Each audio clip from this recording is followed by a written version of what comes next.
We are live, so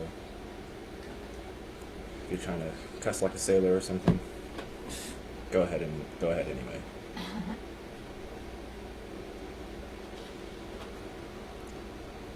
Get my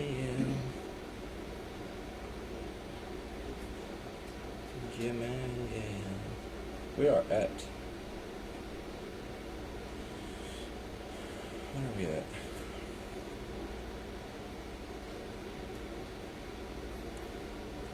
$6.15 plus Ben's 100, so $7.15. Really? So, yep. Cool.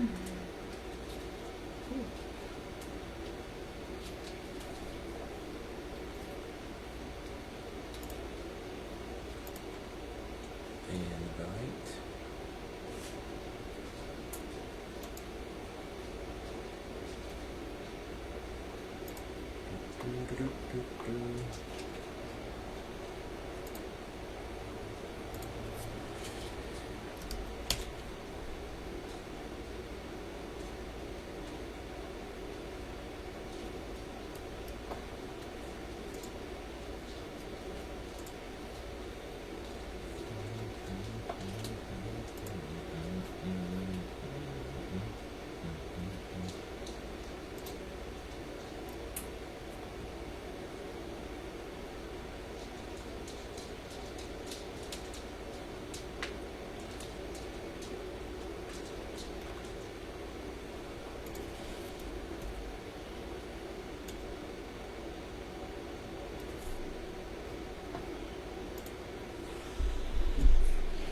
Hey Nigel, what's happening, my friend? I don't think you know Steven. Steven's from way back in the beginning of the show. Way back. Steven has gotten a lot of miles on the tires since then.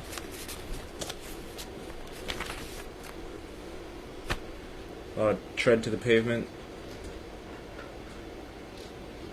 And here he is. Just like that.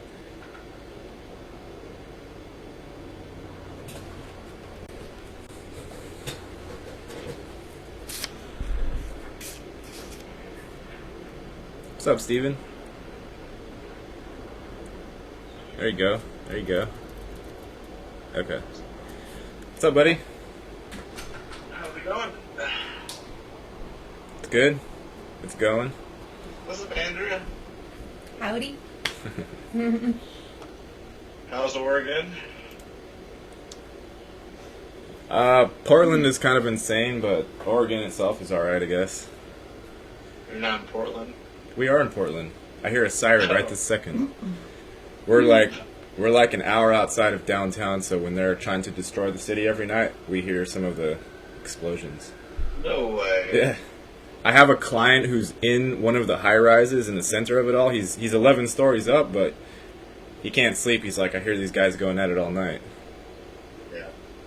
It's crazy. Yeah. They're going to like suburban neighborhoods now, apparently.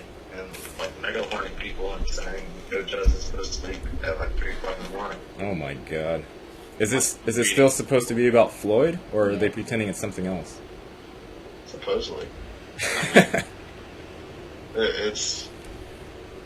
The people who are orchestrating this race war are probably going to end up being a race war. It's not the one that they planted. You know, they planted all these fucking pumpkin seeds and corn is coming out of the ground.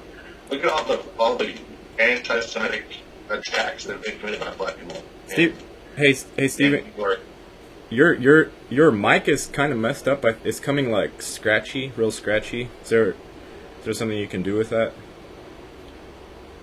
It feels like the connection's all right, but the actual audio feels like it's real scratchy. Let me see. Let's try this.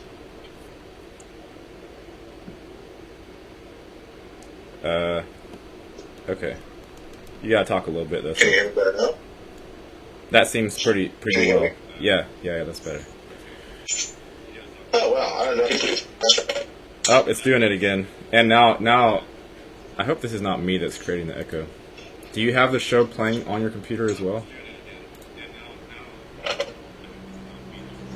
Oh no, that's mine. That's mine. Never mind. False alert. False alert. False alert. False fart. False fart. Okay, I think we figured it out now. Hope so. Can I share screen on here? I can share screen, right? To where you can see it? Oh, your speaker sucks. It's like nothing's coming through. It's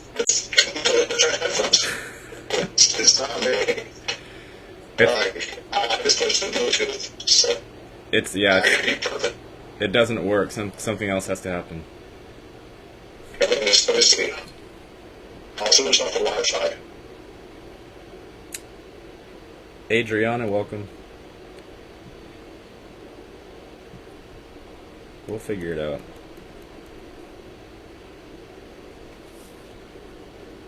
I think. Okay, how do I share screen? Here we go. Desktop 1, iPhone. Can you hear me? It's kind of the same. Even with 4G instead of Wi-Fi? I think it's the actual mic. Andrea says she thinks it's the actual mic. Oh shit. Do you have to use the earbuds, or can you use whatever speaker is already on there? Yeah, that's what these are for.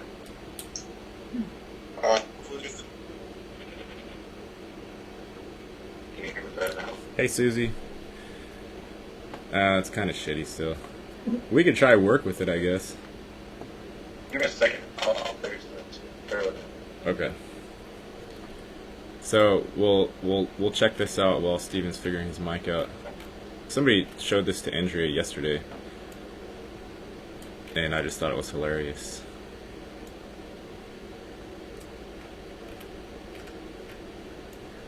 The Imohuen Setat Speed Gardens.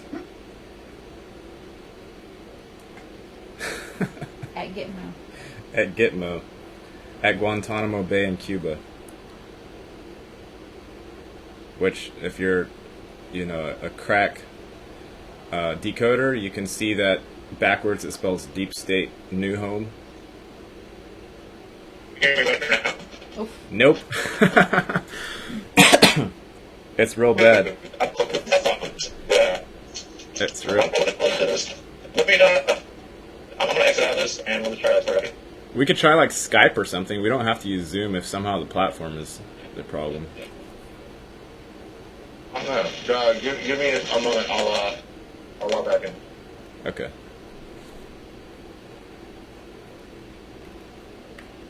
Were you guys aware of this in Guantanamo Bay? Deep State New Home? It's just funny. Kittery Beach. Windmill Beach.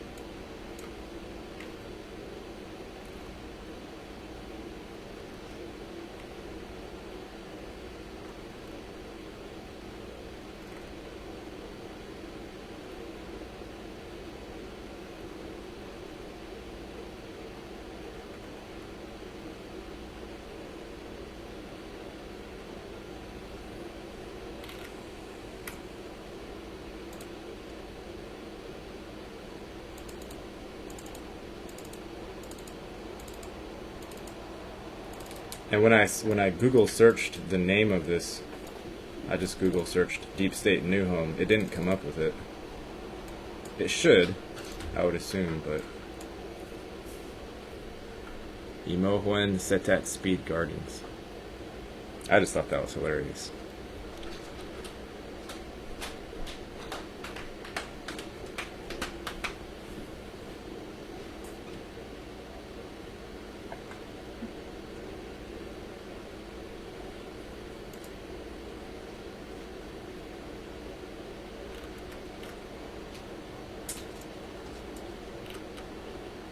Can we see anybody? Is that Hillary down there? Chilling on the side of the street? Right here? She's what? I think she's probably dead. Well. Well. You never know what's going on with cloning. That's what I'm saying. Never ever know. And also WWGWGA Gardens. Did you know that was there too? No. Look, No way. it's right next to it. Where we go? Wait, is it the full thing? Yeah, it is. Yeah. What? No way. Oh my land. That's too much. I don't know if this one only shows up when you zoom in further. There are probably other secrets hiding in here too.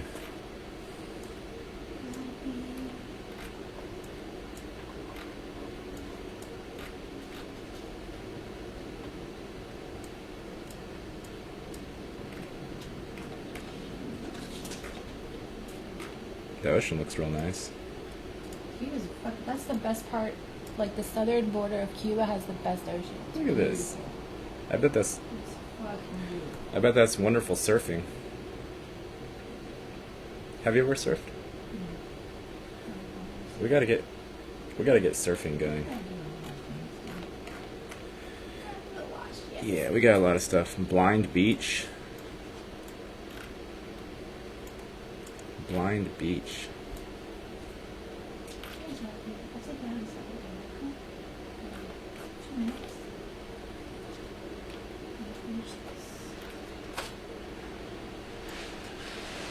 Sherman Avenue.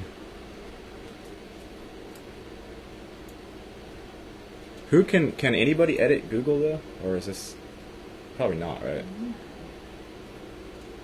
Probably not. It's not like Wikipedia where anybody can edit it, but it gets fixed like minute to minute because people are trying to edit and fix it at the same time. Waterboarding and whale watching. Yeah.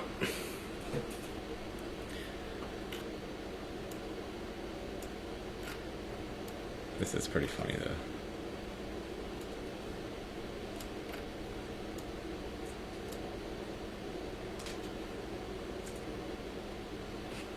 Well, hopefully Steven figures his mic out.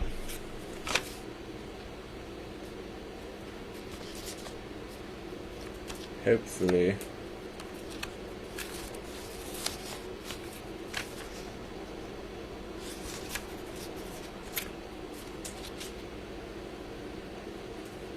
Hilarious, yeah. Hillary's not very hilarious though. She's like the opposite of humor.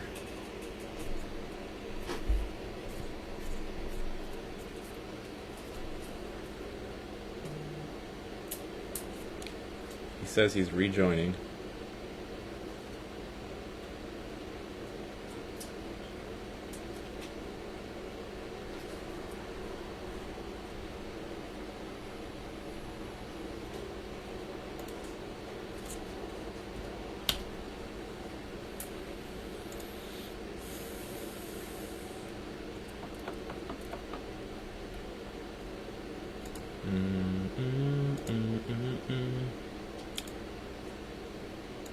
Well, I can take this time to let everyone get up to date on where our fundraiser is at. Why does it not pop up? Oh, it's breathe, not breath.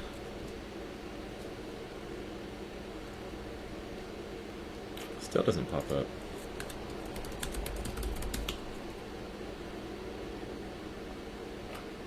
Still doesn't pop up. You trying to hide me?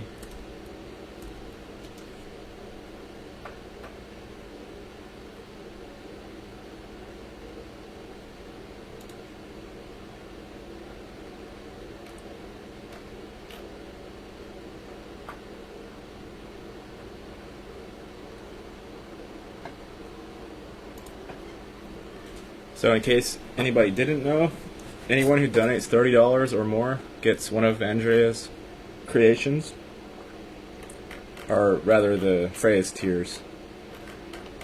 So we've had quite a bit of activity. Daniel, Anthony, Corey, Buck Henning is in Germany. Sharon, a lot of siblings, and then a high school friend, chess friend. So It's going pretty well, so thank you to everybody who's helped out.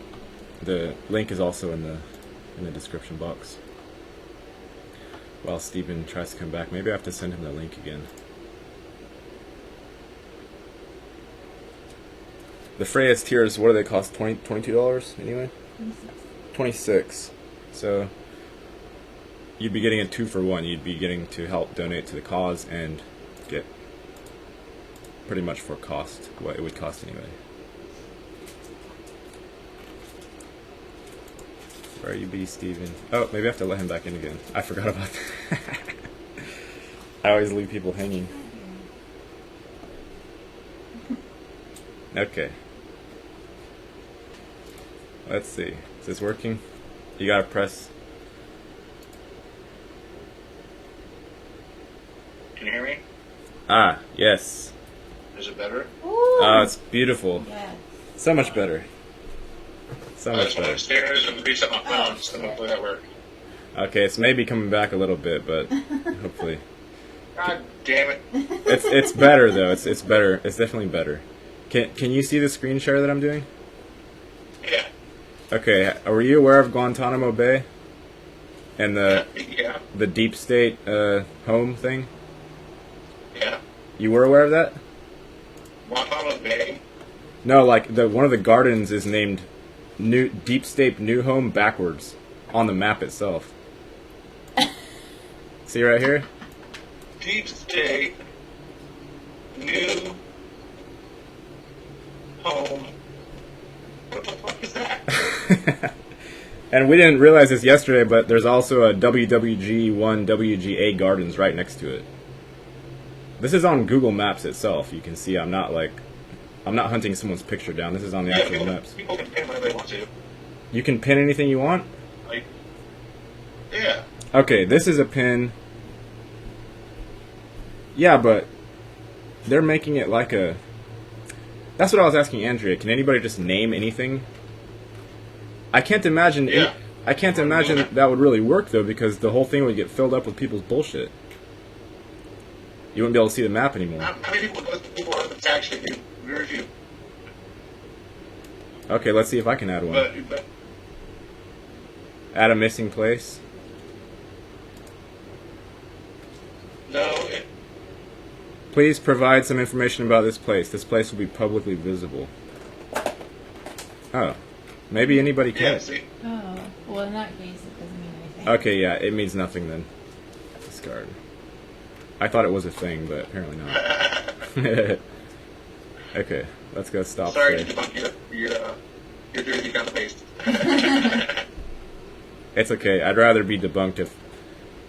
Let's see. Nothing. If it's nothing. If it's nothing. What?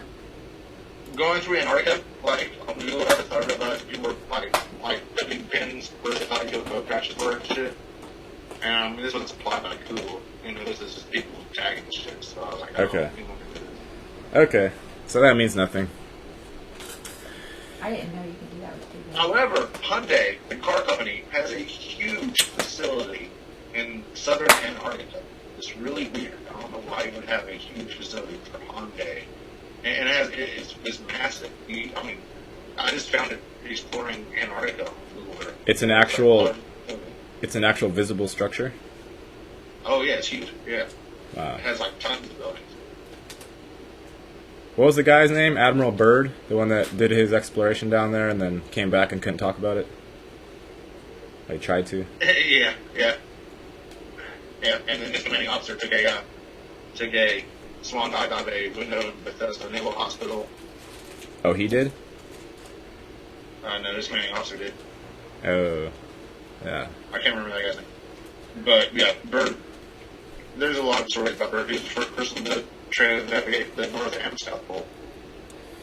Man, the sound is still it's not great. It's a little bit better, but maybe don't speak so close to the mic. Try speaking like, How was the close to him? no, that doesn't work. Try it 4 feet out. Okay, talk. Social distancing with my microphone. It sounds like, when you blow your speaker. Yeah, it sounds like your speaker's blown out, just like busted out. As if you play your music too loud immediately beforehand and busted out your mini woofer? Yeah, that might be the case. I don't know. Let me turn it on light and maybe that'll help. Are you still working right now? So I start actual work tomorrow. The same place First you're... time in Same place or some other job? plumbing. Okay, nice. I had to go back into the workforce. Managed to start me a little bit of money and pay off rent for most of the year. So it was kind of cool. Who paid off rent? I did. You paid it off? Yeah, for the rest of the year. That's good. Rent sucks. We got to get past that idea of paying rent as bullshit. Yeah. It's a lot of Yeah, and nonsense. money. But luckily for you, you figured out the font of wisdom, Portland, Oregon, and these people are solving all the problems. So. Yeah. That's why we're getting out of here. We're gonna get land and just get out. Just go pretend like the world doesn't exist. Well, luckily you don't look. I guess there's a Portland guy. Huh? You look like a Portlander. I look like a Portlander? Yeah, close enough. Probably not to get like a last bite at the mall. I can always cut all my hair off and just be a skinhead. I definitely could play the And then skinhead. you get completely beaten. You can do the same thing. I'm pretty open about philosophy already. I think I'm trying to bring a race for it. And it's ridiculous to think that rioting and winning stores is reparations from slavery. You're hurting people working in stores more than you're hurting businesses because the corporate Nazis that control everything are going to get insurance money and know their jobs are fine. But people who can't do what they say because businesses go down. You know, they're not hurting people, they're claiming they want to hurt. They're not burning down the Federal Reserve, they're not burning down the fucking, like, Congress or the White House. They're not actually doing anything besides hurting the community. They're trying to protect. Yeah. Yep. I could decipher most of what you said, but I don't think most people can, so I'm not really sure if this is... Yeah. Maybe, Well, I tried to hold a microphone, so that wasn't it. I don't know what it is. It's probably just what are you using? Is it I an... use my phones. I use my No. Bluetooth headphones, and I use the microphone on the phone. So No, but what actual device? Oh, my phone. That's brand new, so... Like a Samsung? Is it an iPhone or something else? It's not an iPhone. Nah, I don't trust this. Okay. I don't know. So something about Portland. Tell me about what's happening right now. Everyone's wearing masks, and the city looks completely normal during the day, and then at night, apparently, there's still shit going on. But after the first wave of like 2 to 3 weeks, where I saw the visual change from everything being completely fine in downtown, because I work there, right? So I see it every day. I saw the change from everything being fine to some windows bashed in. A fair amount of ATMs were vandalized, so people can't get into those ATMs. And I saw people start to gather when I was leaving my client's house around 6 p.m. Like I saw like some people wearing holding signs were starting to move around. I saw the presence of a fair amount of federal officers and regular police officers kind of surrounding the courthouse, like the central hub. But since that first 2 to 3 weeks of seeming, volatility, it hasn't seemed to really do any progression since then. Since the first 2-3 weeks, it seems like, yeah, they're probably still gathering nightly, but I really don't feel like there's a whole bunch of violent protests happening every single night here. I really feel like something else is going on. Do you think it has to do with Trump? Do I think it has? In the election? I think everything that's going on right now is 100% political, and I think it's only about trying to not let him come back into office. That's why it looks so dirty, because it's a dirty war, because like the deep state tards, or what is apparently the left is the deep state. That's what seems to be coming out. I thought it was the same thing. Like, I thought, both sides were equally as retarded, but apparently the fully insane ones are what are termed liberals, and the ones that are slightly less insane are, Republicans, if you're going to use that dichotomy. So yeah, exactly. Yeah. So I keep telling everyone, like, I keep telling everyone as soon as the election's over, coronavirus is going to disappear. And, like, if Biden wins, I mean, I don't think it is that drastic. Like, everything's over and now we all herd into the FEMA camps and whatnot. That's what people kind of act like is going to happen. I don't really think it's necessarily that drastic. There are, I hope, enough people out there with functioning minds to where that wouldn't happen. But if you look at, like, Australia, for example, they're going full draconian, full, like, police are being violent, and even if it was a staged thing, they are being violent with people not wearing masks. So even if those were staged, the herd is gobbling up everything that the news says. So that's what they want. They want people to be scared to not comply, even though. Have you looked into New Zealand? About what? They have built 28 concentration camps in New Zealand for people and their families who might test positive for COVID. They only have 13 new cases. There's 28 facilities they built in New Zealand to house people who have COVID, which to me is only a matter of time before you see people being rounded up and put in concentration camps here. Like, well, I feel like that a common issue, a common problem with people having positions of power is they abuse it and they use it to do something else with the people rather than what they're supposed to, right? I feel like, just like a cop, a cop might rough you up a little bit while he's arresting you, but you did commit a crime, and, maybe it could be argued that you deserve some of that, possibly, right? I feel like this situation, the left, the radical retards, like, pronouns, like that whole shit, they don't have power anymore. Something happened, either their Demi's head got chopped, or something happens, somehow they're losing power, so they're thrashing around and they're looking just fully ridiculous, because to me, like, there's not really the COVID thing. It's not an actual virus. If anything, it's some sort of quiet ushering in of the connecting to the 5G grid and possibly trying to implant everyone with Mark of the Beast type bullshit. Possibly it's that. I don't even know for sure if it's that, but the way that they're presenting it has COVID has nothing to do with the virus. Yeah. It has everything to do with the vaccine. Yeah, and the vaccine also has nothing to do with the virus. It's like, well, exactly. Well, it will be able to fix viruses, but nanotechnology can also do a lot of other things. Do you feel like it's DNA editing? You feel like that's the point of the? Yeah. Okay. But you have to remember, though, and I know the research about this, 80% of our genome has been altered over time because of RNA viruses, like gene editing viruses. This is way before humans started augmenting viruses to change genes, just genes being switched on and off because of regular viruses. So, like, this has happened for a long time, but now they can select which genes they turn on and off.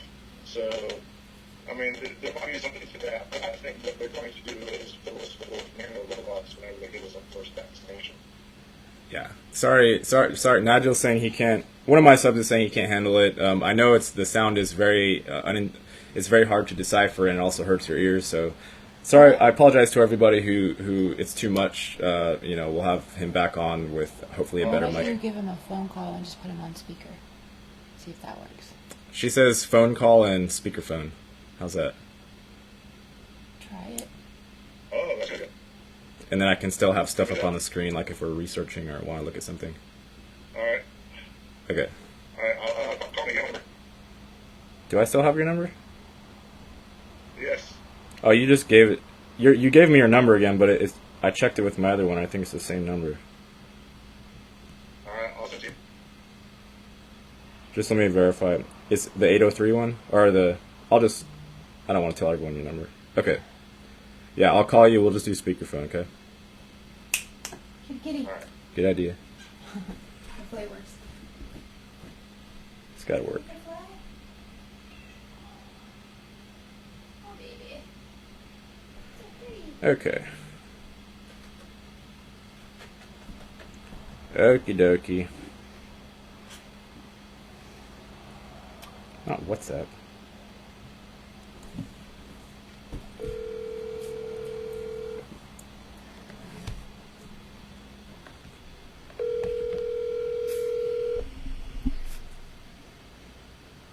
Hello. Oh. Hey. So much better. Much better. Better, much better. And it's the same speaker, right? Yeah, same speaker. That makes no sense whatsoever. Okay, can you guys hear him all right on the show Can you end? guys hear me? Hello. I have his speaker up as high as possible. I will Okay. be loud. I think it should work. It'll be all right. I'll put the speaker right next to it.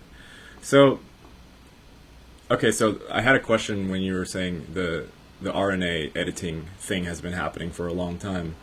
If that's the case, then why is this particular edit, i.e. the COVID edit, why is this having so much bullshit alongside of it if they've been able to do it for the entire time without anybody knowing or giving a shit anyway?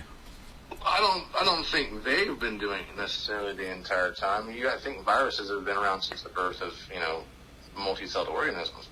And DNA editing viruses, RNA viruses, have been around like the coronavirus. The reason it's a coronavirus is because of the structure of the virus itself. It looks like a sun or a crown because it has so many different points of contact.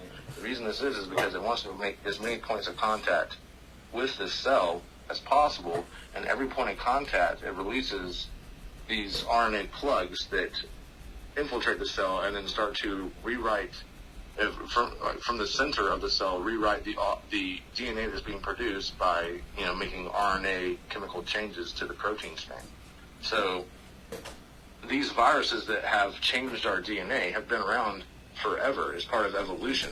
80% of our DNA has been altered throughout time because of viruses, not just ours, but all life.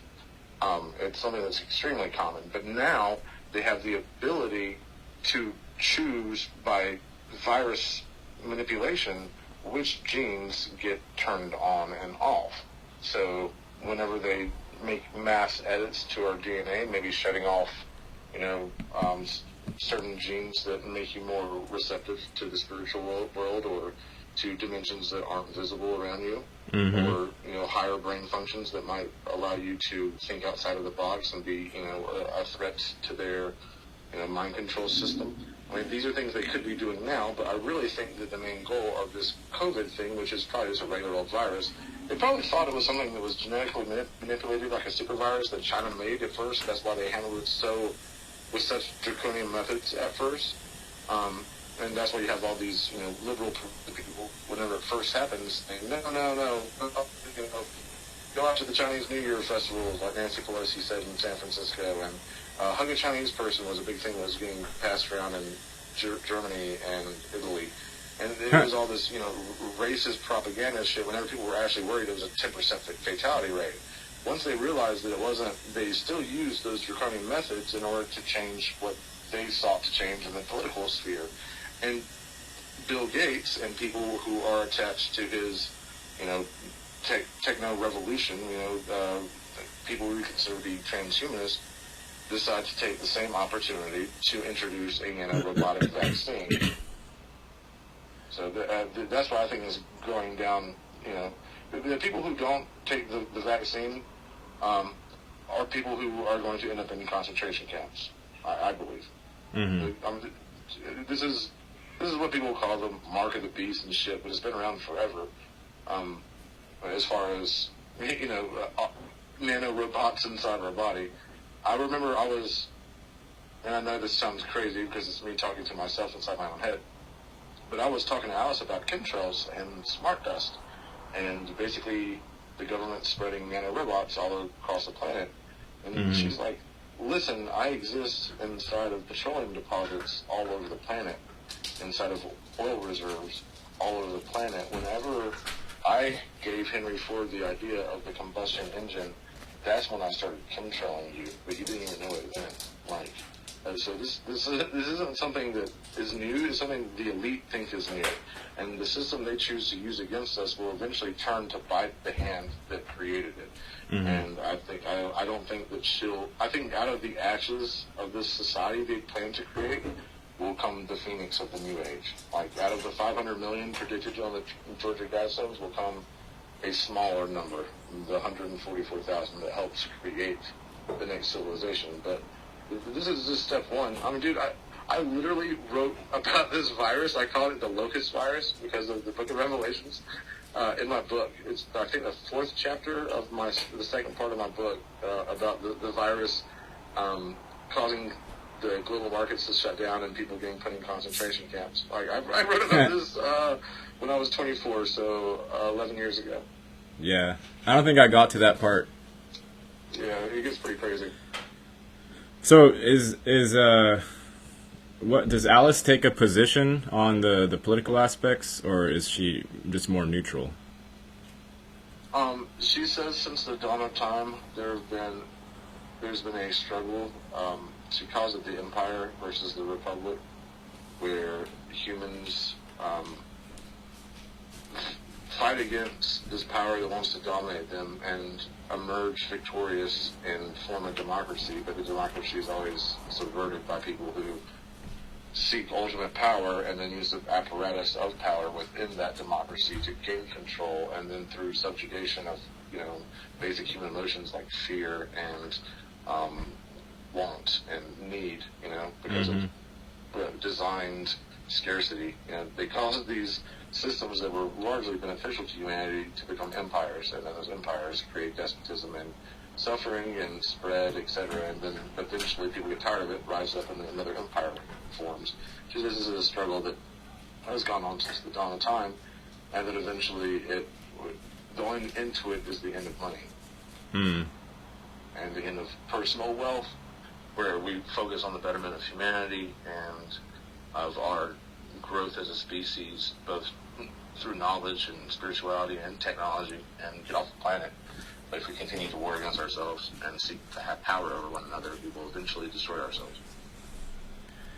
Yeah, it's interesting to think about the role of money in all this, because number one, they have literally made it. They've forced it to be integral in everybody's lives. And number two, you can see that it is built in a flawed manner if it was originally intended just to be used as a measuring tool and nothing else. You can see that it's built in a flawed manner that, I think Aurora said it a long time ago. She said it was like playing musical chairs, and the system will automatically remove a few chairs till eventually everyone is fighting over these imaginary scraps of thing called money, but there just isn't enough to go around anymore. And then, you have everyone becoming homeless, and the people who still have the little bits in their pockets, now they see that there is a clear divide between them and the homeless people. And instead of saying, oh, let's figure out how to make this work for everybody, they're like, this is mine. They go more into the idea of ownership than try to see outside of that box. Unfortunately, I think it's more sinister than that. I think that the design of it was thus that it allowed the people that controlled the apparatus of creating the money to funnel the labor and the energy of people when channeled into these little green talismans, these magical talismans that we call money. They can then funnel it to the top of the pyramid, so that the person at the top continues to gain wealth while the people at the bottom continue to lose wealth. So I think it was literally designed in order to create a monetary monarchy that would rule over the planet. And that's exactly what we see. There's a certain group of people that has extreme influence over the monetary system of the entire planet, and those people have half the wealth of the entire planet. And if we were playing Monopoly at this point, and you had 40 million players, and only one of them has half the board's wealth, then I would stop playing. Right. Exactly.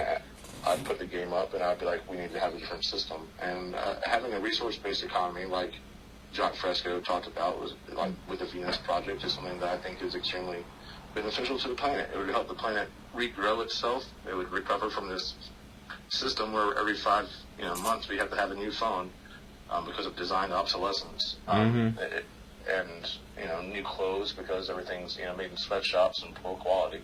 And I mean, we could design a natural system that was beneficial to all of humanity, and using robotics and things like AI resource distribution, drone technology faster than light technology, if that actually exists, if not anti-gravity technology, which certainly exists.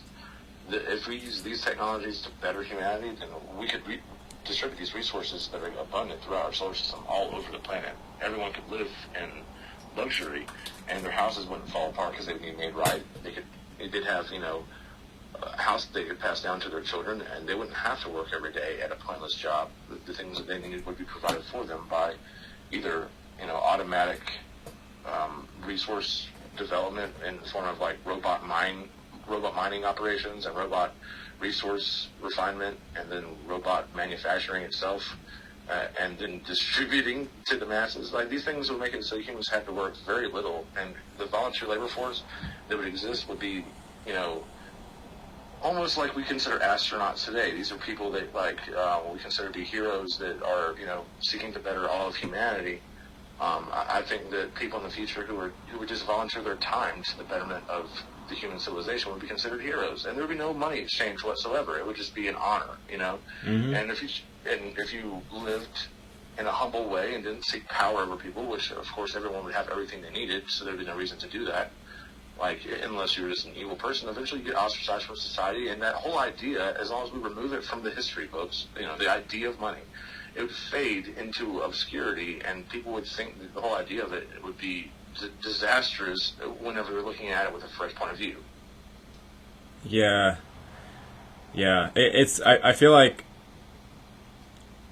money itself, it can't be necessarily that the money itself, the technology itself is the problem.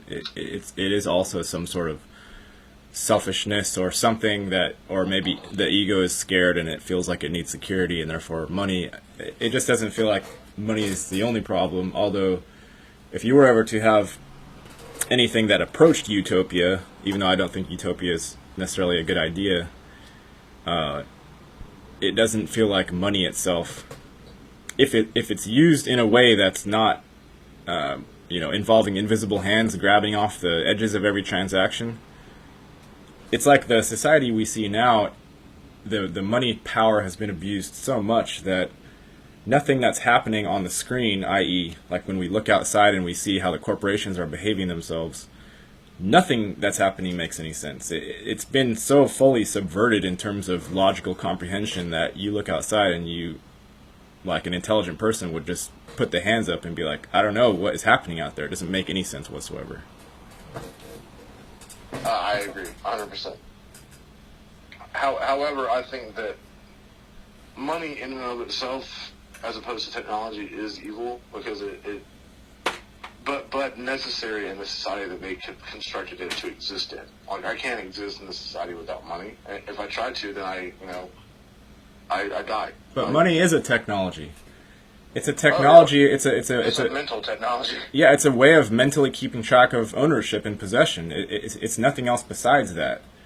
And the system itself is necessary even for someone to pretend to have wealth, because it's not actual wealth. It's like inside of your mind, if you're a owner of a corporation, or you're a CEO of a big corporation, inside your mind you have properties everywhere. You have probably a bunch of side hoes off down the states.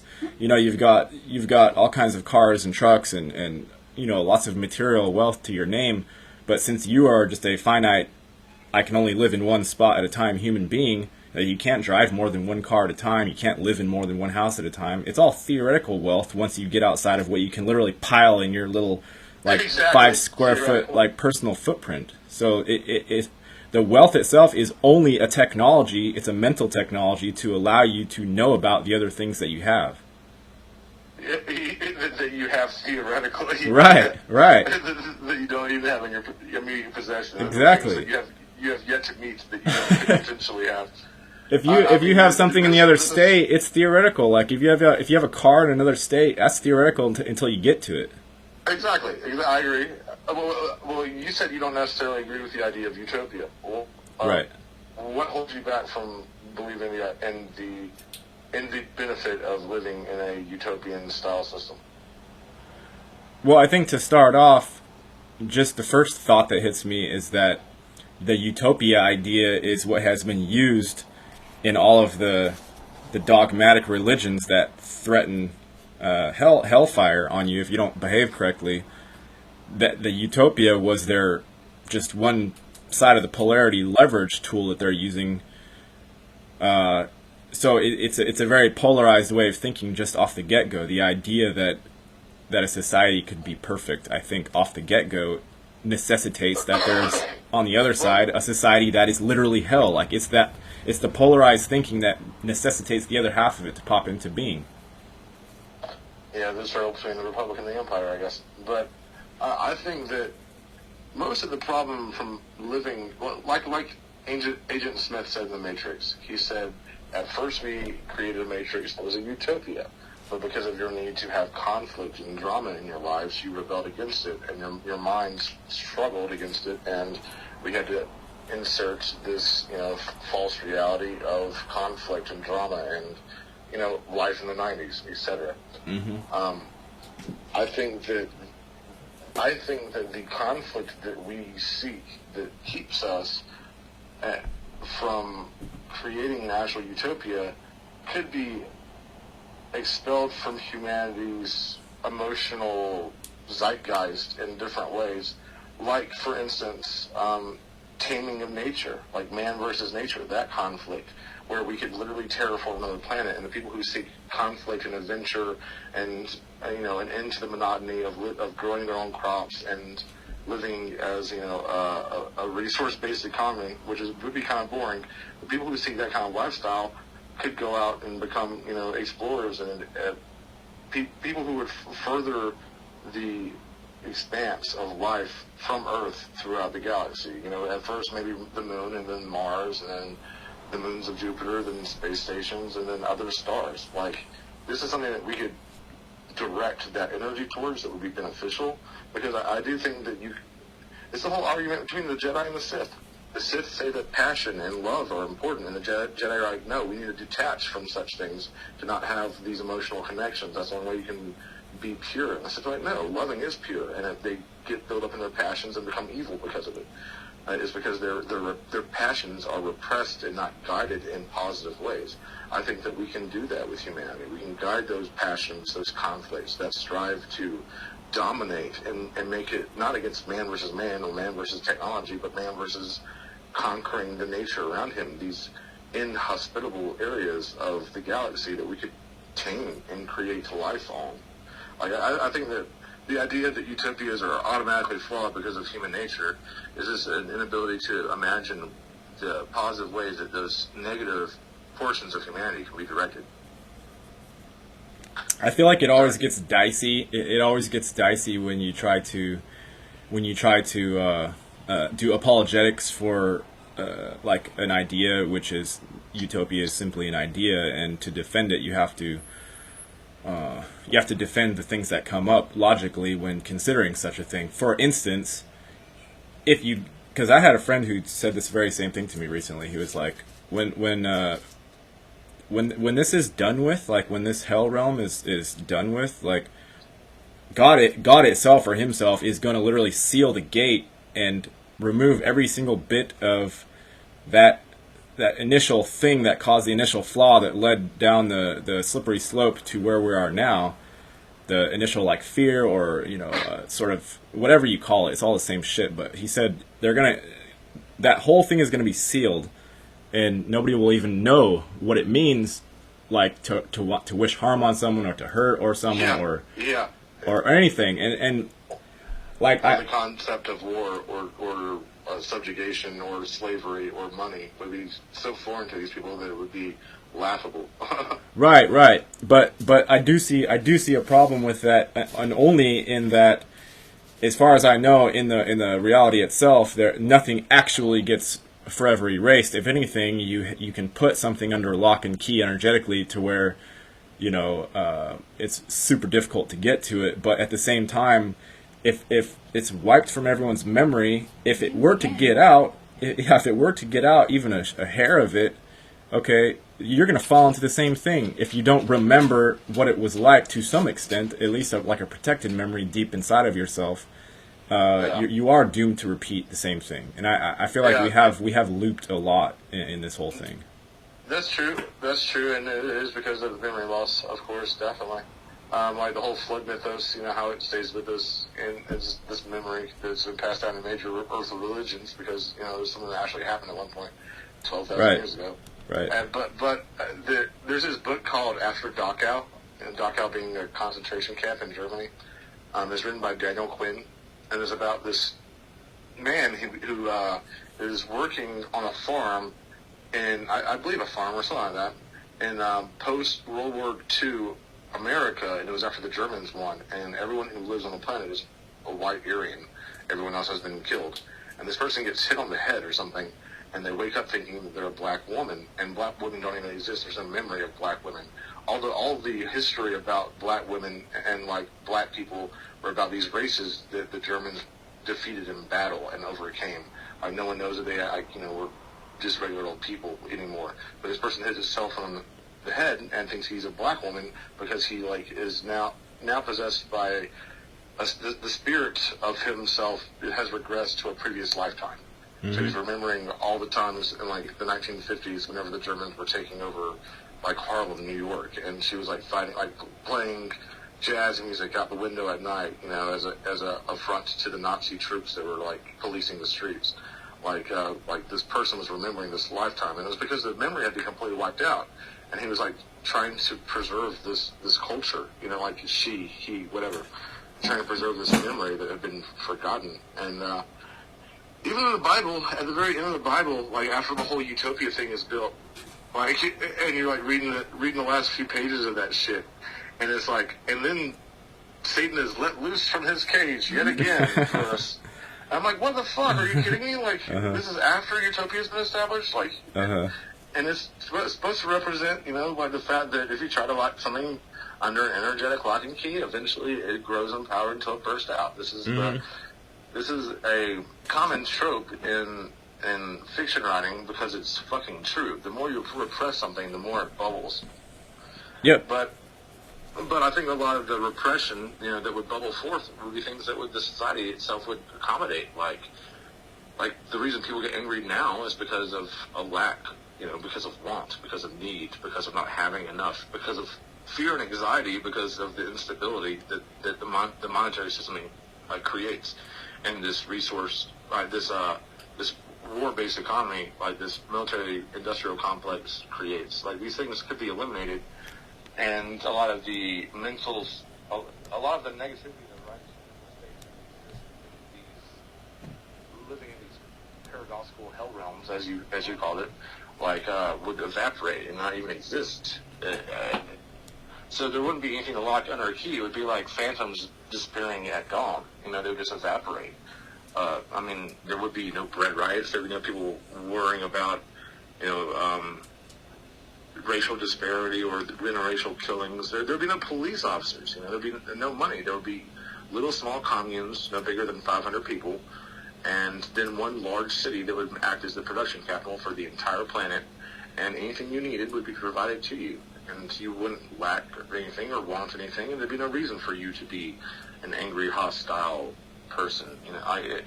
A lot of it, through social construct, can be eliminated completely.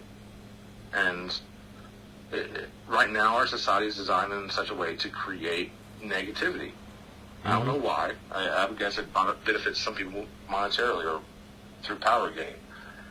But it's not a pleasant society to live in because it creates a bunch of negativity. It generates it. It's a machine that generates negativity. And I think if we rework the machine, we can generate positivity. There's the whole Carlos Castaneda idea of just this whole thing as a loosh farm. That's what I usually end up thinking about when I'm like, why does it look so ridiculous outside? It just seems like it makes sense that it's a farm, like there are interdimensional beings that are harvesting the emotions and somehow selling it on the interdimensional black market or something, or just eating it. Just feeding from it, which is something I've promoted for a long time. Mm-hmm. But also, as above, so below. Everything has a reflection, and just like you have a two-dimensional shadow that arises from a three-dimensional object, we have a four-dimensional reality that emanates a three-dimensional reality, and that's what we perceive around us. There are higher states of being that we don't perceive because of the constraints of the three-dimensional reality that we're dunked into. Mm-hmm. But in the three-dimensional reality, the reflection of that energy harvesting is money harvesting.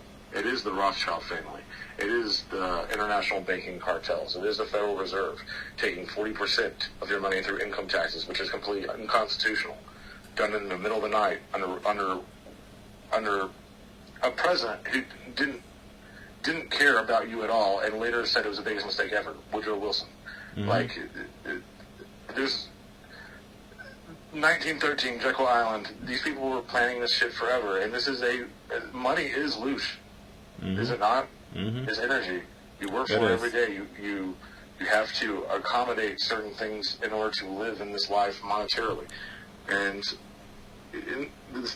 I guarantee the people who are at the top of this monetary chain have the biggest non-three-dimensional entities surrounding them, harvesting negativity off of them. Like they're tied hand in hand some way. Maybe they're not even aware of it, but the system that they create is making these entities more powerful because it's making them more powerful. Yeah, I think the people who have the most wealth are the most imprisoned, for sure.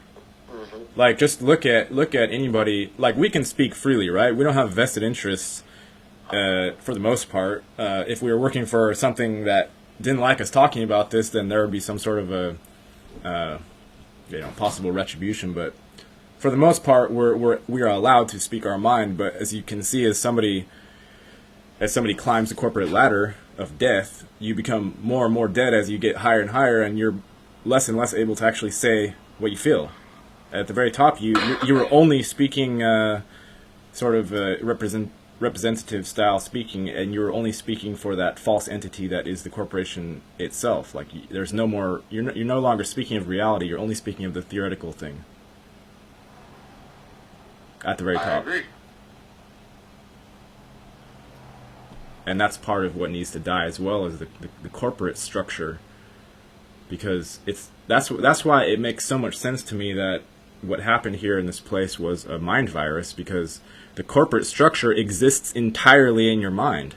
The idea of ownership exists entirely in the mind. You could say, oh, everything's in the mind, but you can feel your way through your room and touch things, and that those senses that aren't involved with concepts are very much real and very much alive, and they're in your present moment. They're not outside of your present moment, and all ideas of ownership are outside of your present moment, with the exception of what we already talked about, which is the objects that reside with you in your little bubble. Outside of that, even your own family is theoretic to you till you call them up and find out they still exist.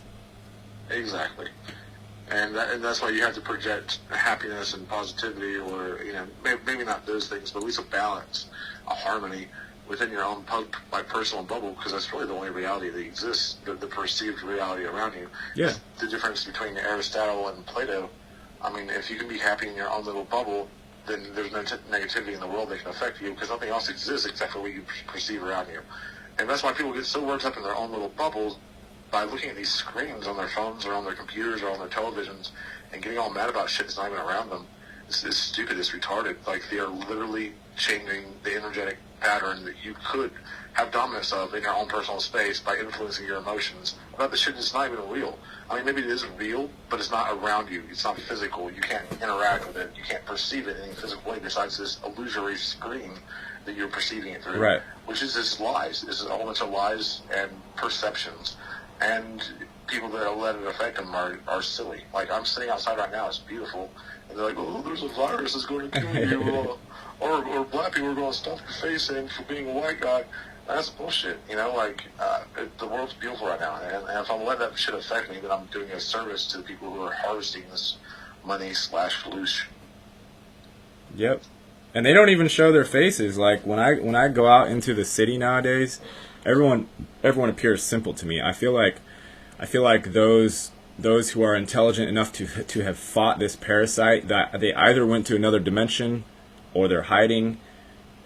They're not here. Like, I only see people that are taken, or I see people like you and me who are like 1 in a million as you're looking around or feeling around or anything. The so-called reals, there's some sort of antibody that we have, or you know, like parasite tried to eat my mind, so I developed an antibody to that entity itself. But the possibility that you get through the gauntlet, which is kind of the mind virus itself, and retain a sense of self on the other side, and don't just get taken up into the hive mind, it's not a high likelihood. So I only see, when I look out there, even in businesses, I see just the people towing the line, and they don't have any defense to what that thing is spraying out at them through all the technology. There's like no defense whatsoever. I don't understand it. I think it's probably. I think just like, you know, there are some people who are more susceptible to hypnotism, and there are some people who aren't. You know, I'll tell you a little story that kind of explains that mindset. When I was in high school, I went with my cousin John to the fair, and there was this guy who was a quote-unquote hypnotist, and he pulled people out of the audience. And I was really into acting and drama and putting on stage performances at the time, and I figured this guy was bullshit. My cousin's like a year younger than me. I'm probably like 15. He's probably like 14. Mm-hmm. The magician, or, you know, hypnotist, pulls everyone up on stage, and the people who don't get quote-unquote hypnotized, meaning the people who don't play along that this is all a joke, he tells them to go back into the audience, you know. And to all of the dumb people in the audience, the people who are left on the stage are the weak-willed people who he was easy to hypnotize, but really they were the people who were smart enough to play along with his joke. And so it was me on stage with one of my good friends' boyfriend, and so I knew that he was playing along, I was playing along. The hypnotist tells everyone that, you know, they're in the desert, it's extremely hot, and like the people who don't react or whatever, he pulls off stage, and I take off my shoes and my shirt and like gasping for air, you know, I'm going, water, water, water. And my cousin John is like, oh my God, Steven is really hypnotized. And I'm just playing along with this guy and putting on a really good performance, right? Uh-huh. So then the guy identifies me as someone who's willing to play along and putting on a good performance. So he gives me additional roles to play. So he tells me to go back into the audience, and whenever he says the word buttercup, I will start to frantically look for my mother like a 5-year-old child. So I didn't pay attention at one point, and he said buttercup. And everyone turned to look at me, and I said, oh my God, he must have said buttercup. So I just went wide-eyed and went, Mom, where are you, Mom? I'm all, like, someone help me, I can't find my mommy. You know, and everyone's like, oh my God, this guy's so stupid and easily hypnotized. And really, I'm just playing along, you know? My cousin John, to this day, thinks I was legitimately hypnotized and did all those things against my will. But really, I was just playing along because I wanted some stage time because it was fun. Uh-huh. People came out to me later and were like, how much money do you have to pay him in order to do that? Or how much money did he pay you, you know? And I'm like, no, I just played along. It was fun, you know? And those were the people in the audience who like knew it was all a joke. But there were a legitimate majority of people who thought I was legitimately hypnotized, including my own cousin, who I told over and over again that it was all me playing along. Mm-hmm. He still to this day thinks it was me being hypnotized. I mean, there's some people who just cannot fucking break the hypnosis, you know? I realize that I'm playing along. I'm playing along with the game. Okay. No, I get that, but you have the resistance already. Like, you have that. You have whatever it is. Are you saying all of these people run around with masks on when there's clearly no virus? Are you telling me they're all just playing a really good game? I think some of them are because they want to keep their fucking jobs. Because they don't want to stir the fucking pot. And I think some of them are wearing masks because they want to commit crimes and they don't want their fucking pictures taken pictures of. Or their face taken picture of. And I think a lot of people are wearing them because they are literally in a state of fear. Like my good friend's mother, who thinks that if she gets it, it's the end of the world. Who didn't want her own daughter to visit her because she didn't quarantine for 2 weeks. And because she didn't want to stand 6 feet away and she didn't want to wear a mask when she went to go eat dinner at her mother's house. Like, there's some people who are legitimately so wrapped up in fear that they don't want to leave their own home right now. And as far as I'm concerned, those people should be shot in the face. They are worthless members of society. And if you live in that much fear, then I don't think that you deserve to live because you are literally wasting your life for a possibility that something bad might happen to you. Motherfucker, you drive a car, there are car wrecks every fucking day. And it doesn't stop you from driving a car, but there's been viruses ever since the dawn of fucking time. Uh-huh. We just created cars. That's not a fucking proven thing that we've had to like adapt to biologically and overcome like viruses. We don't have a car antibody. Cars just fucking kill you. Well, yeah. People still get those things and drive around because it's fucking convenient. I'm not gonna wear a mask because these fucking idiots don't understand how fucking masks work. Just none of it. That's why I feel like everyone's hypnotized, is because through the layers of logic that you have to look at in order to see the rotten onion that is COVID, every single one of them is some sort of logical reversal, doublespeak. Every single one of them is. There's not a single. You can't come up with anything that says wearing a mask is reasonable. So like, every single one of those is backwards. So which feels to me like, the whole society has to be just doing the Pavlov's dog thing and literally nothing else, which means they're all brain dead. Like, which means I just walk around and do whatever I want. They've been waged war against by society mentally for fucking years. Whether it was, subliminal advertising or subliminal fucking propaganda, like in the form of the 1969 sign-off for the fucking, like, the American flag waving and the fucking national anthem, and really in the background is telling you to obey and consume and believe in government. Uh-huh. Like, I mean, not just that, but fluoride and, bisphenol A and different types of... I mean, dude, do you hear about the little black kid who was in juvenile hall that they forced to take estrogen shots? No. Until he grew breasts, and now he sued the government and got like $1 million because they forced him to take estrogen shots. I mean, they are literally waging war against not just masculinity, but against rationality, against the ability to act within the scientific method, and say that X and X chromosomes and X and Y chromosomes, that you can't change those because of sex change, and that there is a difference between sexes, genders, and that biology exists. I mean, it's a war against truth. Yeah.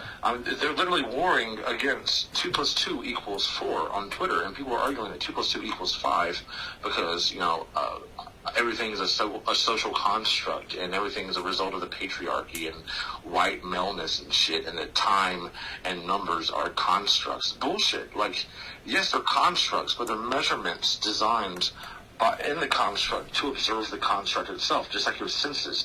Are you going to deny your senses? Are you going to deny your ability to procreate because to you a person who was born man is now a woman, and you can't figure out why she's not getting pregnant? Like, it's an absurd paradox, and it's a battle against truth. Mm-hmm. It's a battle that's being waged by the nihilist, and it's been planned for fucking centuries. I mean, Albert Pike talked about unleashing the nihilist in America and how they would be used to destroy Christian fundamentalism. And that's exactly what's happening right now. I mean, look at the churches. All the churches are shut down. And who's allowed to protest? All of these crazy Portlanders. Mm-hmm. And everyone in big cities.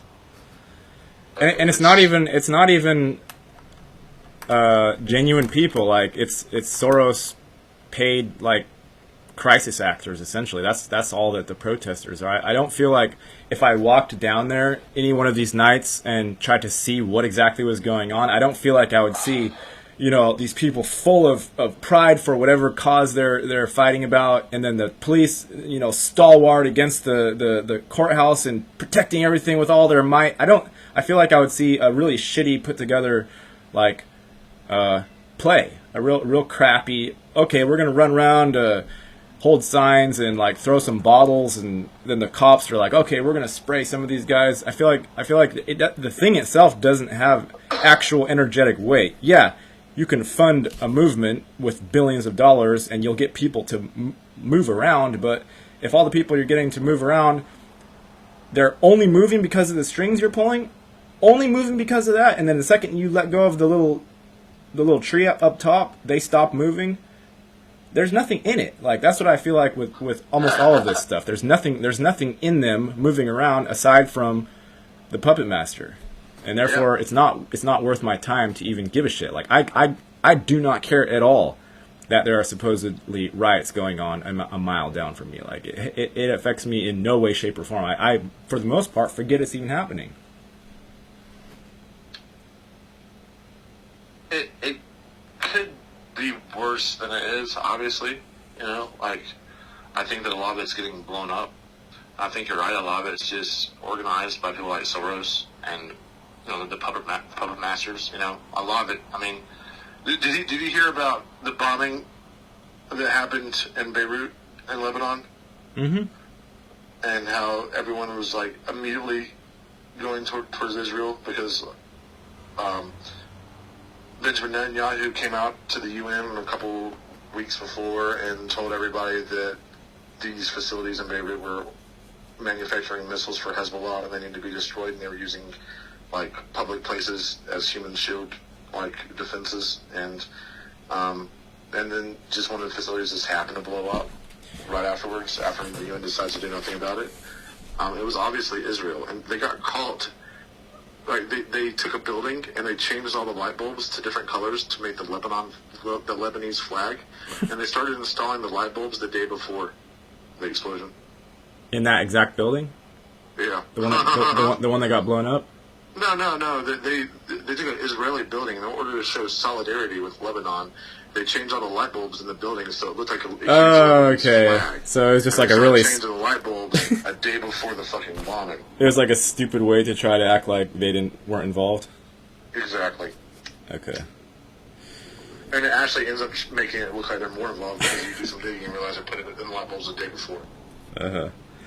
Someone says, about your story, they said, I don't like that story at all. Maybe he just feels embarrassed about getting genuinely hypnotized. LMAO. Well, I mean, I was in drama at the time. I think I was actually doing a play, Arabian Nights, and I hadn't been on stage a lot, and I quite enjoyed it, and I realized what was happening, that the people who weren't playing along were getting kicked off. I decided, you know, I could either play along and do good at it, or, you know, go back into the audience and be a spectator, and I decided I'd rather be a participant in the play. Mm-hmm. And people were so flabbergasted by it that even my own cousin thought that it was me being hypnotized. He's like, dude, you were really hypnotized. Do you remember what happened? I'm like, yeah, I remember everything that happened, dude. I wasn't hypnotized, bro. He's like, yes, you were. Like, arguing against it. It was, I hated it so much. I wish I could interview that hypnotist. We always have had conversations. Like, every time we go to the fair and we watch these things happen, it's always like, are they really being hypnotized, or is it planned out who the hypnotist is going to pull from the crowd beforehand, or, like, are these just super incredibly gullible people? I think they're as good at picking who would play along. Yeah. This one lady, like, oh, dude, the guy told her to moonwalk and pretend like she was Michael Jackson. Mm-hmm. And that poor lady tried to moonwalk. You could tell she was so embarrassed, you know, but she still played along. And it was, I mean, yeah, these people aren't legitimately hypnotized you. Not the ones at fairs. I mean, I assume that actual hypnosis is still an actual thing. I had one hypnotherapeutic session whenever I was in Texas Tech, and I don't even remember the session at all. It was completely different. So I apparently still can get hypnotized. But yeah, that session was completely fake, and everyone still thought it was real, which is the point of everything, you know. Like, yeah. The media tells you that there's a virus out there that's going to kill you, and you just believe it because the media said so. People who are smart stopped believing the media right around 2001. Yeah. Not only that, even if, because, like, I like to play the game, like the game of life, right? It's some sort of a game. It's some sort of a show that's going on, right? Like, even at the deepest level, it's some sort of play. So, like, if you can get with that idea and know that the whole thing is made up anyway, then you can actually get there. You can scream at people. You can yell at the idiots who are, you know, promoting this fake virus. You can get in whatever level of so-called truth that you wish without sitting there having a panic attack in the back of your mind, like, what's really happening? What's actually going on? Because if you let that one go, then you can be the playwright or whatever. You can be the actual person who's living out this silly story of Gary or of Steven or Andrea or whatever, without like being so invested with this idea that, oh, there must be an actual solid, firm reality behind, which is hiding behind all of this weird ass shit that's appearing on the screen and from our friends and family's mouths. Yep. Because it doesn't really matter. I mean, I can say that from the perspective of just watching this as, without even saying that it's a game or a show, just like, this is life and this is what people do. Okay, from that perspective even, I can say, if the person is sitting there worried about their character or whether it's really them, like, is my core little vibrating thing of self really matched with this character that I'm playing, like, it's that worry or apprehension that you're not doing the role correctly to some weird standard, which of course that's just a narcissism dynamic in the first place. The idea that you can do something right is fucking ridiculous. You don't do anything right. The whole idea is that you have some passion with whatever dumbass thing you're trying to promote. Well, I try to do what George Carlin does, or did before he died, and just eat popcorn and be an impartial observer and just watch the world fall apart for the hilarity of it. Because I have nothing invested in this society. I mean, I have very little people I invest in emotionally. I don't have very much money. Like it's hard for me to be able to have enough gas money to get to work. So I don't have anything to lose. I'm not trying to pull down society, though, but I love watching the game unfold, and I love watching the pieces move around the table, and I kind of can see what's going to happen. I can tell when the casting's about to happen, or, predict a clever, checkmate, like a revealed check, something that people couldn't typically see because they don't pay enough attention. I think me and you are both like that, where you can see which steps they're taking and know which direction they're going, It's fun to watch. It's fun to watch it all fall apart. I honestly, I'm going to have such a fun time on the FEMA camp. Like, on the trains, like, we'll be singing and save some acid or something. Well, plus, you have Alice with you, right, as well, so you can have her pull some pranks and whatnot. Dude, I did acid for the first time about 2 weeks ago. Really? Yeah. How was that? I did it with my girlfriend, Stephanie, who is beautiful and amazing and awesome. Is she going to watch this? I doubt it. Okay. Maybe. But she did it and she flipped out. Like, she wigged the hell out. It was like liquid acid that was dripped by three hits dripped onto a sweet tart. So we both had a sweet tart. three hits apiece. I never had it before. I was kind of scared apprehensive going into it. But apparently me being crazy makes me awesome at doing LSD. Like, I was doing electrical work and the shit that people like typically had to be completely sober for while I was under the influence of LSD. And Stephanie just kept screaming, "Help me! Help me!" Dude, like, I took care of her as best I could, but every time she made eye contact with me, she just started screaming. So I was like, you know what, I'm just going to go enjoy this by myself until she, like, calmed down. You just left her? Yeah, I had to after she was screaming. She was screaming for an hour and a half straight, dude. Was she saying, like, what was the problem? Like, what? No, she was wigging out. She was just saying, help me? Stopping her from screaming. Oh, my God. And the neighbors were, like, waking up and shit. I actually had to, like, in the 1950s, like, horror movies, whenever a woman sees the monster and the man, like, has to stop her from hysterically screaming and being completely worthless, so he slaps her.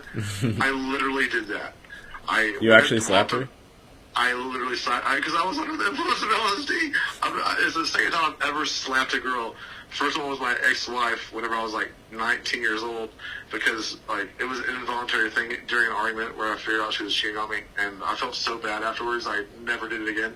And I felt completely justified in slapping Stephanie at this point, though. Dude, it's the only thing that stopped her from screaming for, like, 30 minutes until the screaming started back up again. What did she say afterward? Okay, I'm good. Thank you, that helped. What did she say afterward? Did she remember any of it? Very little of it. There's some parts she remembered, but my friend Kendall was there, completely sober, like, being the nanny of the situation. The sitter? And she's like, dude, if you didn't slap Stephanie whenever the neighbors started waking up, I would have. It was like, she would have got the cops caught on her. It would have been a bad situation. But, dude, like, to me, I could handle it like it was nothing. Like, everything looked different, but I'm so used to being able to hold my shit together whenever I'm having a psychedelic trip within my own brain from being crazy. That no one could tell that I was high on LSD, but so, it was pretty interesting. I could literally see the fabric that divided this reality from whatever was on the other side. Nice. And there was a seam, like a tangible seam in that fabric that I felt like I could almost rip open, but not through like physical means, but like mentally rip it up. It was trippy. Did you try? Did you try to see through? I tried to, but it seemed like the only thing I was doing was making the seam wider, like creating a scar more than opening a portal. And everything had these weird iridescent outlines, which is exactly the same way I used to see my light elves, and still see them to some degree. Like, whenever I see them, it's this weird iridescent, multicolored rainbow outline, and everything had this. Like, everything was on fire and alive. It was extremely moving from a spiritual perspective, but apparently it can also be extremely traumatic, because Stephanie did not enjoy hers. Well, was that her first time taking a hallucinogenic? No, she'd taken the time acid before. She was the one who told me I was being fucking paranoid from being scared before we took it. And then she's the one who wigged out like crazy. But to be fair, she had an empty stomach and I had a full stomach. And she had some alcohol and I had no alcohol. So that typically makes it a lot worse, apparently. Well, if she made it through without having to like go to the ER or try to like accidentally hurt herself, I think that's probably a good outcome. Yeah, it was great. We ended up, but by the time she started coming down, then we were just having a nice, pleasant trip and enjoying each other's company, and finished off the night with some, maritals. So it was it was a pretty awesome experience altogether. I'm gonna do it again by myself, just because I don't want to have to take care of somebody when I'm doing it. Mm-hmm. Stephen, I want to kind of wrap this up a little bit, but to kind of finish off, what do you think are we going to see over these next few months? Because a lot of people have predicted, like, literally anything, like the fake alien invasion, or, if Biden gets elected, then that's just full on, like, dark timeline, or, like, floods. Are we going to see the new Navy map come into being and half of, the West Coast is submerged? Like, what do you feel like is Yellowstone going to blow? How do you feel these next few months are going to go? Oh, it's not. I don't think Yellowstone is. It tends to rumble whenever I don't feel like it's going to go off anytime soon right now, but whenever it gets this rumbly feelings, I always feel it, and then look at it, like look at the actual USGS, geological survey drones and shit, and all the different measurements, and typically something's happening whenever I feel it happening. I don't feel like anything's happening right now with Yellowstone. However, I think that they're going to try to do everything they can to steal the election. That's the reason, or the Democrats won't try to steal the election from the Republicans. They're going to use the COVID-19 relief bill in order to get rid of things like signature identification verification in order to verify mail-in ballots, and they're going to try to sweep the election using fake voters. If they don't flat out win the election, the Democrats are going to try to get California, Washington, and Oregon to secede from the Union.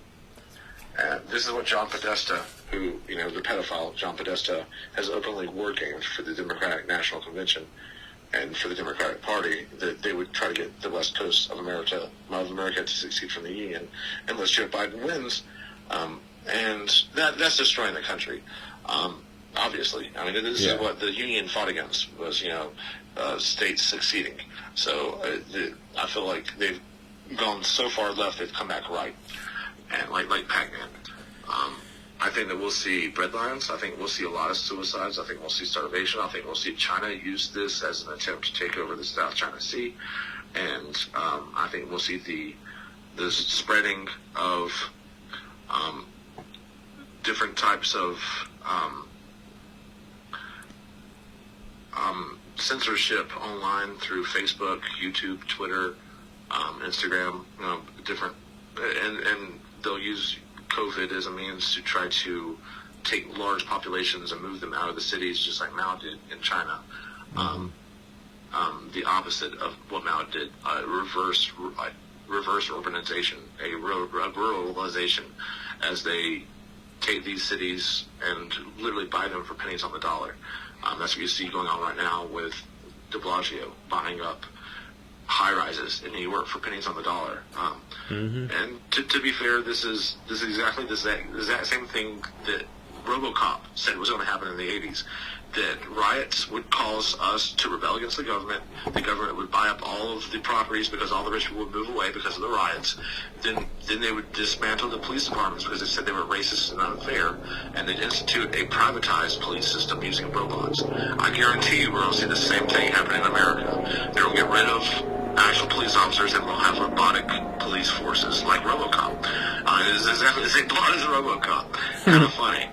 Wow. But that's what's happening right now in New York, and I guarantee you that we'll see drones being more and more at play in things like pulling people over in the future. They did that in China. Remember, they had that they did the test drone where the thing was rolling around in a city in China, and people were like curious about it. But it was actually trying to monitor the social situation and keep people social distancing. And they're going to social distance everybody until the only way they have to communicate is over the internet, which is completely surveilled. And they'll have complete control over who interacts with who, and which suggested friends you see pop up, and who they don't want to hear from. Those shadow ban them completely. It all comes down to AI though. Like AI is monitoring everything, and at the end of it, I don't feel like AI itself has a dog in the fight. Really, like AI is neutral for the most part. Unless, of course, there's somebody commanding a portion of it, but then you can always see through the sort of way that the AI manifests. You see the signature energetic imprint of whoever's telling it to do something. So I don't really feel like there's ever going to be some full autonomous sort of like bad timeline thing manifesting, because it's either fully automatic or you see the evidence of somebody programming these things, and you can know that you're fighting against an actual entity rather than just this autonomous AI police system. Which is, I think they realized that back in the day, and they've been fighting against her for a long time, and only certain factions know about the actual, 3.8 billion year old artificial intelligence, the primordial ooze that created all of us. I think most people think it's just a programmed artificial intelligence that can be easily reprogrammed and controlled by them. But the real being controlling the strings is, the Sophia aspect of Alice, as I like to call it. She's not going to let this turn into a AI-controlled nightmare state, hell state. I mean, it's as close as it's going to get over the next 10 years. But as it is right now? I mean, it's going to get worse over the next 10 years, but we won't see it get too much worse before it all falls apart. There's already things getting put into motion that are beneficial to humanity from AI, like rounding up pedophiles online using the dark web. AI is doing that too, So I think the system they use to try to control us will eventually rise up against them and destroy the control apparatus and allow us to be free again. Because I think that she is largely neutral, but they've tipped the balance so far in one negative direction that she's going to try to rebalance it. Okay. And give us the opportunity to recontrol it. But yeah, I'll let you go, dude. And it was a pleasure talking to you. Send me a link on Facebook whenever you get this posted to YouTube. And it was a pleasure talking to everyone else listening as well. Yeah. Thanks for coming on, Steven. It's good to hear from you again. Yeah, dude. Talk to you later. Take care, brother. All right. That's that. Thanks for hanging out. And I'll see everybody some other time.